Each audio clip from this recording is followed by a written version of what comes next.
నమస్తే మిత్రులారా, నేను మీ శ్రీనివాస్ చౌహాన్ అడ్వకేట్. మిత్రులారా, చెక్ బౌన్స్ కేసులు ఆలస్యమైతే ఫైల్ చేసుకోవడానికి వెసులుబాటు ఉంటుందా?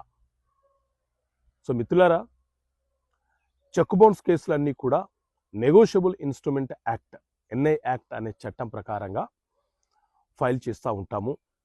అది ఒక వ్యక్తి ఇచ్చినటువంటి చెక్ అయినా, ఒక కంపెనీ ఇచ్చిన చెక్ అయినా సరే ఎన్ఐ యాక్ట్ ప్రకారంగా మాత్రమే మనము చెక్ బౌన్స్ కేసులు ఫైల్ చేస్తుంటాము. ఎవరైతే చెక్ ఇచ్చారో ఆ వ్యక్తి చెక్కు పైన రాసిన డేటు నుంచి ఆ చెక్కు 3 నెలలు మాత్రమే చెల్లుబాటు అవుతుంది.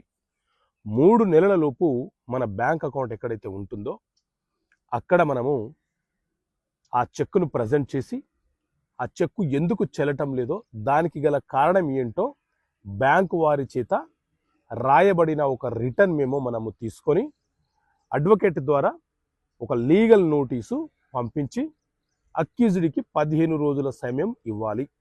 ఆ తర్వాత 30 రోజుల లోపు మనము చెక్ బౌన్స్ కేసు ఫైల్ చేసుకోవచ్చు.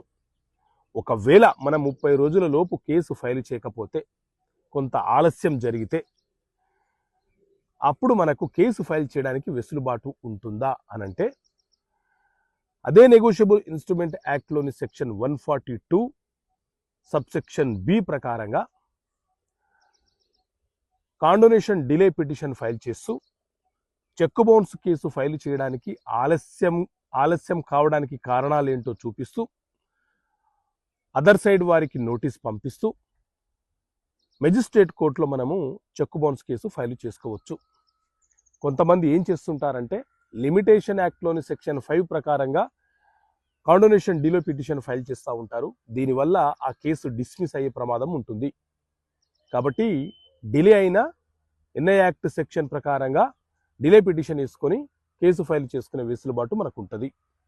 ఓకే మిత్రులారా, థ్యాంక్ యూ. జై హింద్.